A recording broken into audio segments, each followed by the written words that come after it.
Good morning, everybody.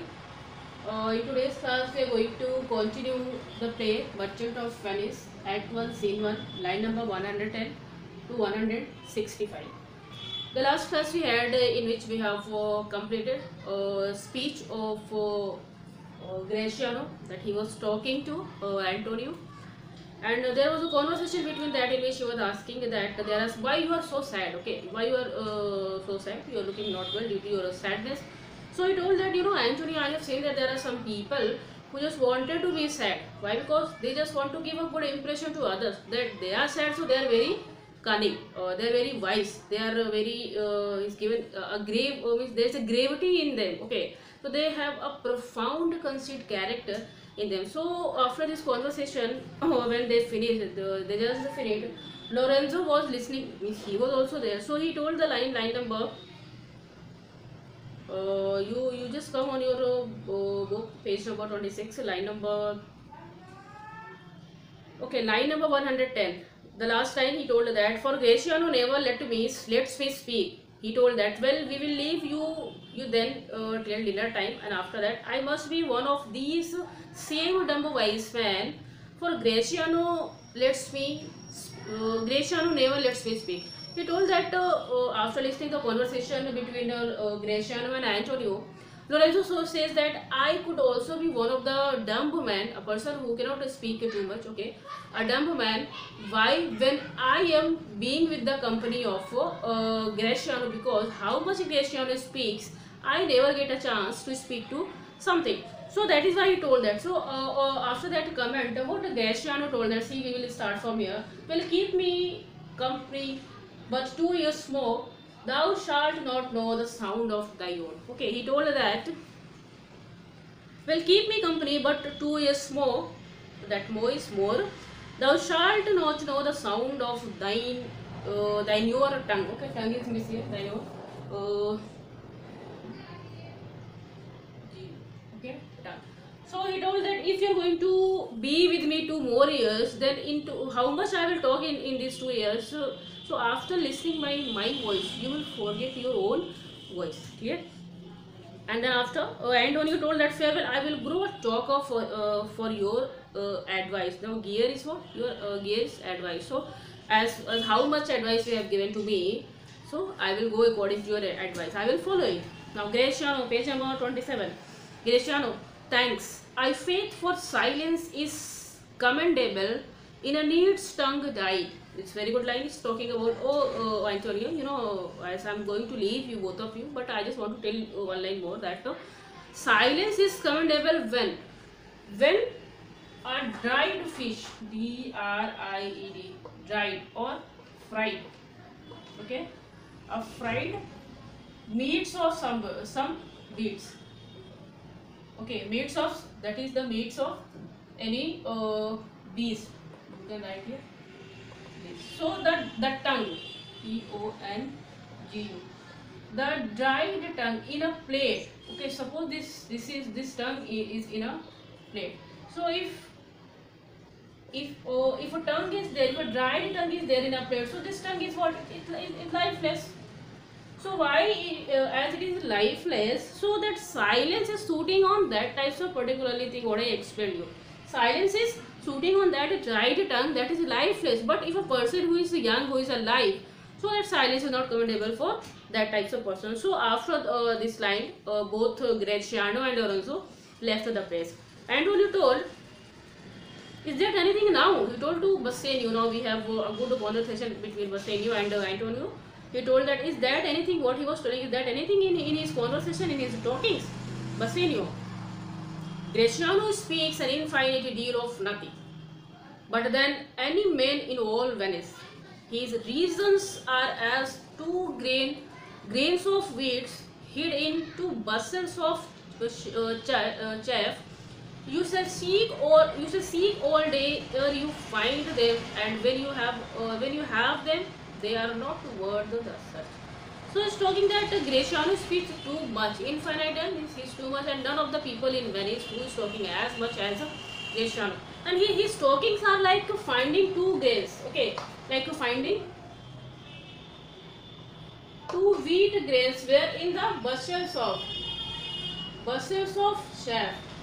So when somebody is going to find two wheat of grains in these buses, so that will be take full day, or means will take more time. So don't care of his talking, because what he's talking there is no meaning at all in his talking. So you do not going to take care of that.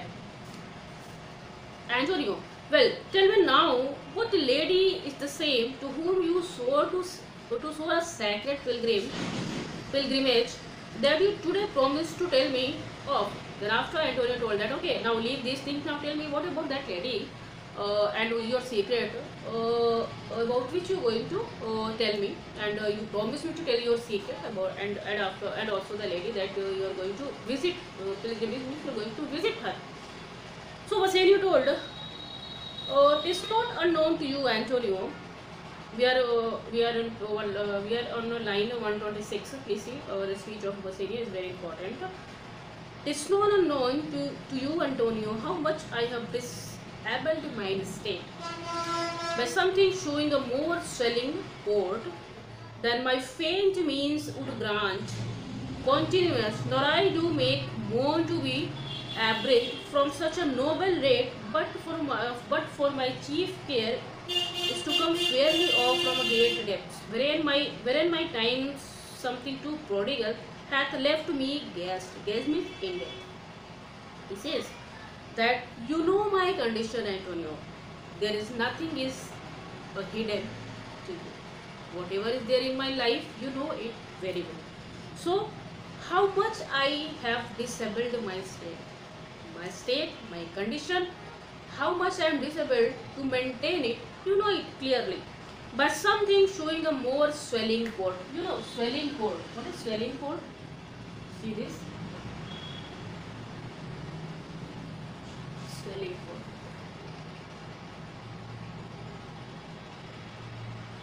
Swelling port. To living a luxurious life, grand life. Okay. Living a life in a grand style. So my state, my condition is not as so that I can live a luxurious life in my life, but as my nature like this, so I have to somewhere not able, I am somewhere disabled to manage this thing, my state, and as well as my prodigal nature. So he is an extravagant person. So if he has to spend 5 rupees, so his nature says to spend 5 more rupees or 10 rupees. So like that his nature is that. So that is why he is saying that you know my condition, but my nature is like that. I have to spend more and more. That my nature says to me, but my condition, my state is not like that. So then my faint means would do grand continuous. Now my condition says that I cannot continue my this swelling port, my grand style, because now I am disabled to maintain it. Again, line number 130. Nor do I make moan to be abridged. Abridged is forced to give up from such a noble rate. Noble rate means the worldly and means the lordly way of life. Lordly, the grand style. But my chief care is to come fairly off from the great depths wherein my time something is too prodigal. So now he's saying that now I just want to clear all my debts what I had to you. So, and due to this condition, due to this prodigal nature, I always be in debt. That gaze is what? In debt. To you, Antonio, I owe the most in money and in love. He told that, Antonio, you are only the person to whom I owe more and more, whether it is in money or in love. So means you are the person to whom I have taken much more money as well as love. And from your love, I have a warranty to unburden all my plots and purposes. How to get clear all my debts? He told that, as how much love you do with me. Due to that love, I am very sure I have a warranty that I can reveal my secrets to you. Okay, I can unlock my heart, unlock my mind to you. I can tell all my things, all my secrets, my plan to you, that in which manner I am going to clear all my debts. I can tell to you because of your love. Just turn over the page. Page number 28, we are now at the speech of Antonio. He says, I pray you, good Bassanio, let me know it. and if it stand as you yourself still do, within the eyes of honor, be assured my my person, my extremes means lie all unlocked to your own occasions. He told that I pray you good Basilio. I respect you as a friend. Let me know it. Let me know it. That what is it? That it represents the plan of the secrets and the plan of Bassanio. So let me know it. Tell me your secrets. And if it stand, if your secret stand means your secret is perfect, as you yourself still do. He's telling that I honor you, I respect you. Why? Because you are somewhere a capable man. That is why you are my friend. You are my close friend, so that I can reveal all the things to you. I love you. I trust you.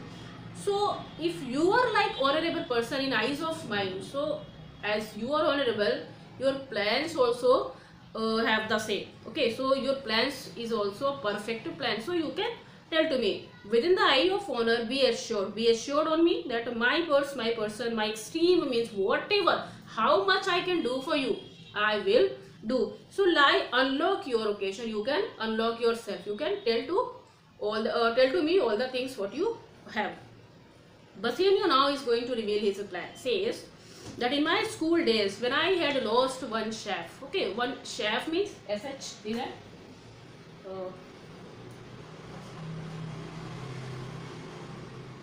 SHA. Okay, so that shaft is T. What is shaft? Shaft is arrow. Clear? So says that in my school days, when I had lost one arrow, one shaft, I shoot his fellow of the self same flight, the self same way with more advice to watch to find the other fort by adventuring board. He told that when I was in my schooling days, when I lost my one arrow, then after the second arrow was just thrown by me on the same direction, and when it went there, I observed it in which direction the arrow was going on, and by that observation I found both of my arrows. Okay, so I was very cunning to just throwing the next arrow, the second arrow in the same direction, and on the same direction I was observing it very keenly, and then found the next one and the first one. So both arrows were found by me when I throw the next one, the second one.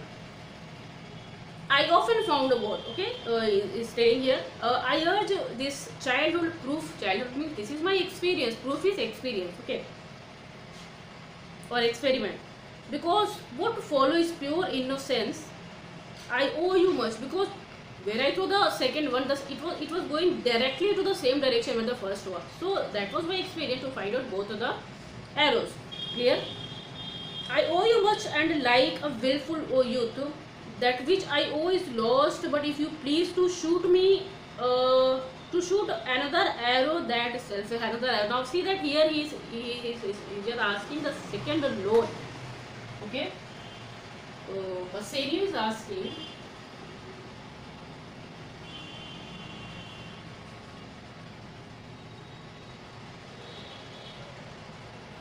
Talking about the second loan to Antonio. He's saying that if you will give me, shoot another arrow that self way which you did shoot the first, I do not doubt, as I will watch the aim, or to find both, or bring you latter hazard. Means latter hazard means the second loan back again. So whatever experiment I was doing in my childhood, so if you will give me the second loan, I just want to pay it more and more according to my childhood plan. Okay, and thankfully lest debitor for the first time. If I'm just making you sure, if the first loan somewhere somewhere not managed to clear by myself, but I'm just making you sure that the second loan is completely clear to you. So if you have faith on my plan, please give me the second loan. Antonio, you know me well, and herein spend much time. The wind about my love will circumstance, and out of doubt, you do me now more wrong. In making question of my uttermost, he's saying that your appeal. You know me well. You know I am knowing you well, and you also know me perfectly. So if you are giving such much explanation about yourself, so you are what spend but time is you are wasting your time by giving different a number of explanation about yourself, because I know you well. So if you are going to explain yourself that how much you are going to pay all the loans to me, so you're just simply spending your you're just wasting your time. Clear? Okay. And also see that in making question of my uttermost, if you are saying like that, so whatever I did for you, so you're just making a question on all the thing. I never demanded of any of my money to you, so why you are saying this thing to me? Now next page 29. Then if you had made waste of all I have, if you're saying that, it means you're just giving water on all the things, or all my love and all my money. Because I know that anything means my money is somewhere safe with you. So if you are going to say like this, so don't say that, because I have faith on you. You're not going to take my money forever. So then do but say to me that what should I do?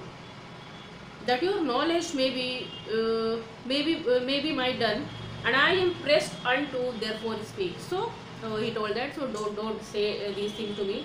I am completely pressed, means I am ready to do. What can I do? Whatever my means uttermost, the mostly I can do for you, I will do. So you can be assured. Basini, now Basini is going to reveal all the things. See. Now line number 165, we are in here 165 says, in Belmont a lady richly left, and she is fair and fairer than that word, of wondrous virtuous. Sometimes from her eyes I did receive fair speechless message. Her name is Portia, nothing undervalued to Cato's daughter, and Brutus is Portia.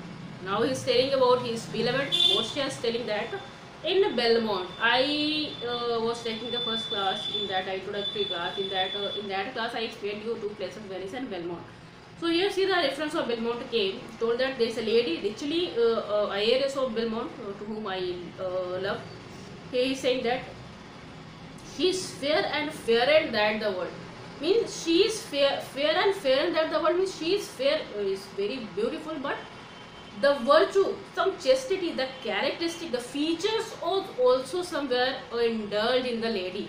Okay, so wondrous virtues, some qualities also. She is fair as well as she has a number of qualities, so that anybody can likes her.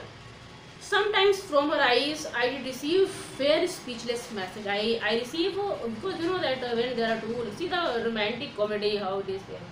So I told that in romantic comedy we read a beautiful heroine. So we find the description of Portia here, that he told that I found with the help of his eyes sign, I found that she somewhere loves me. He told that his name is Portia and nothing undervalues to her. So he is giving the reference of Catus. See, the Catus is what? Portia, he is just giving a reference to Portia, to another Portia in Greek. So Portia here is compared to Portia in Julius Caesar. Okay, when we find Julius Caesar, that is a tragedy.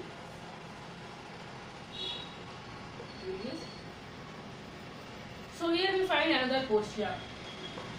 Okay, so here we find another Portia, and what it says that who was the daughter of Cato. This Portia was the daughter of Cato and wife of Brutus. So now this Portia is compared to that Portia. This Portia is compared to this Portia. So that is why he is telling that don't think that this Portia is any common Portia. She is somewhere. She is as much as beautiful, so that we can compare it to that Portia we find in Greek Roman tragedy of William Shakespeare. Okay. Now line number 171. See that, nor is the wide world ignorant of her worth. He is telling that for the four winds blow in from every coast. Renowned suitors and her sunny hair locks hang on the temples like a golden fleece, which makes her seat of Belmont Cactus stand. It's talking about Portia, that she is very famous. She is very famous, so that all the princess means she's famous she's worldwide famous, worldwide famous. So due to win her means all from all over the king and the princess, they just wanted to marry her, wanted to win her. So due to that, they come and they tried their luck to marry her. And now here again one comparison of golden fleece. See that, a golden fleece, golden fleece.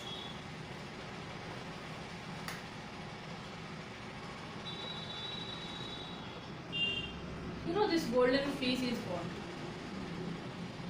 See,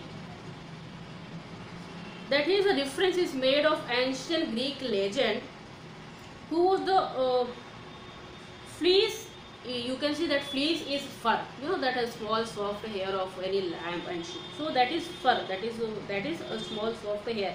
That is referred to the crop of wool that I told you of a sheep or a ram. A famous hero called Jason. Okay, it is believed that Jason was a warrior, ancient warrior. Okay. So he found that golden grace that was kept where? Okay. According to Greek mythology, Kalos was a fabulous wealthy land or shore that was situated on the east coast of the Black Sea. And here King Aetes hung that golden fleece, okay, and until it was seized by Jason. So Jason have to prove his virtue, his worth. So that is why he's taken the golden fleece from that particular place. So that was very good. That was a dangerous task, and it was done by Jackes and some of his companions. It's written here. See, Arrogants. Okay, so they both Jackes with his companion, they went there and they found that golden fleece. So that was means how that she's somewhere as valuable as that golden fleece in Greek mythology. So here also, like many Jasons come in quest of her. Many Jasons means many princes come to win Portia. Okay. Then again he says, "O my Antonio, had I but the means to hold a rival place for one of them, I have a mind. Mind means I have a mind.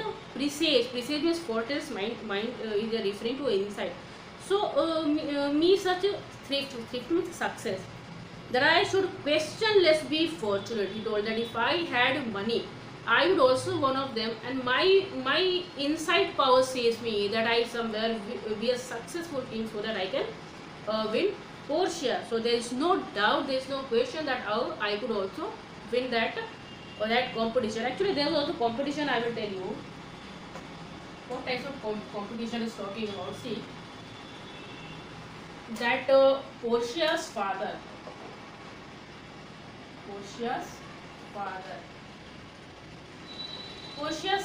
had a will. Okay, what is his will? So according to his will, talking about 3 caskets. One is of gold, then one is of silver, and then one is of tin. So according to his will, Portia will marry to that person who will the right casket. Okay, among these 3 caskets, there is a right casket in which Portia's portrait was kept. Okay, so if a prince would find the right one, okay, in which it was kept, so it was kept here inlet. So if a person will find out the right casket, he will marry, he will win to Portia. So that was all about his will. So he told that if I will be one of them or the princess, I would be such types of money. So I would be the person who win Portia. Clear? Now line number 181. Thank you, that's all my fortune are at the sea. Neither I have money nor commodity to raise a present sum. Therefore go forth, try what my credit can do in Venice. He is telling that after listening all the things by Bassanio, Antonio says that Thou knows that all my fortunes are at the sea. Saying that, okay, Antonio, Basilio, what you are saying that all the things is correct, but you know that all my goods, all my ships, all my fortune is there on the thing. Now here you will find out that before this the last class I explained you that he is not going to reveal himself. He is secret to both of his friends, Celerio and Celerino. He told that all my business is not dependent on particular one ship. So here he is saying that all my goods are there at the ship. So here we find that there are two types of that speech given by Antonio. It may be the reason that he is not going to reveal himself to that of these two friends that I told you that time.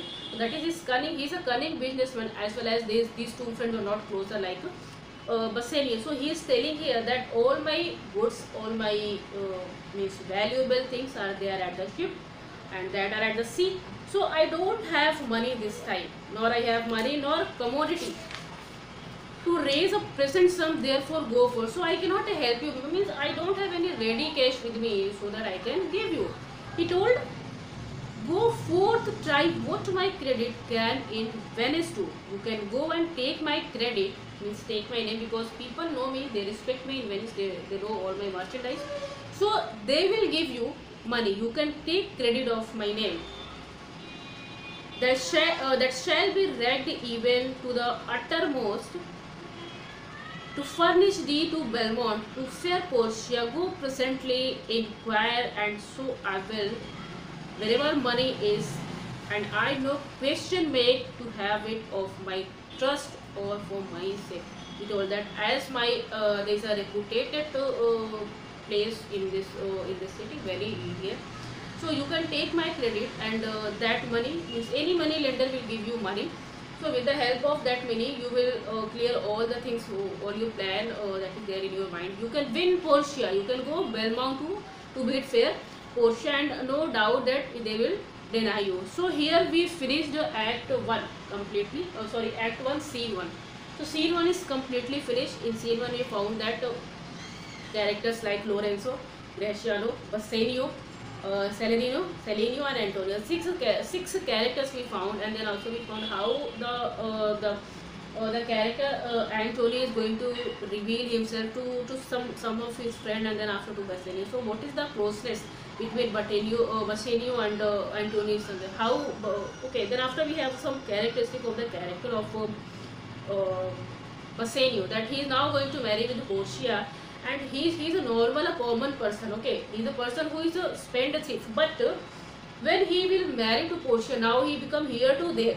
So we can found he's such type of person that without doing any work he got something more and more. So now act series finished. If you have any query, you can ask. In Act 1 and Scene 1, there are some questions given in your workbook. Please try to solve all questions. There is no PDF given by teacher, because now discussion is important, because this time you are in 9th class. Don't follow all the pattern that you did in the class 8. So discussion is important. We will discuss all the question one by one and try to solve, because lines are very clear. If you have any doubt, we can discuss the thing and try to solve all question given in your workbook. So in the next class we will be explaining Act 1, Scene 1, and as a homework you can please read it once, and then after I am talking about Scene 2, read it once and then try to find out the meaning what it's talking about. So till that time, student, thank you so much.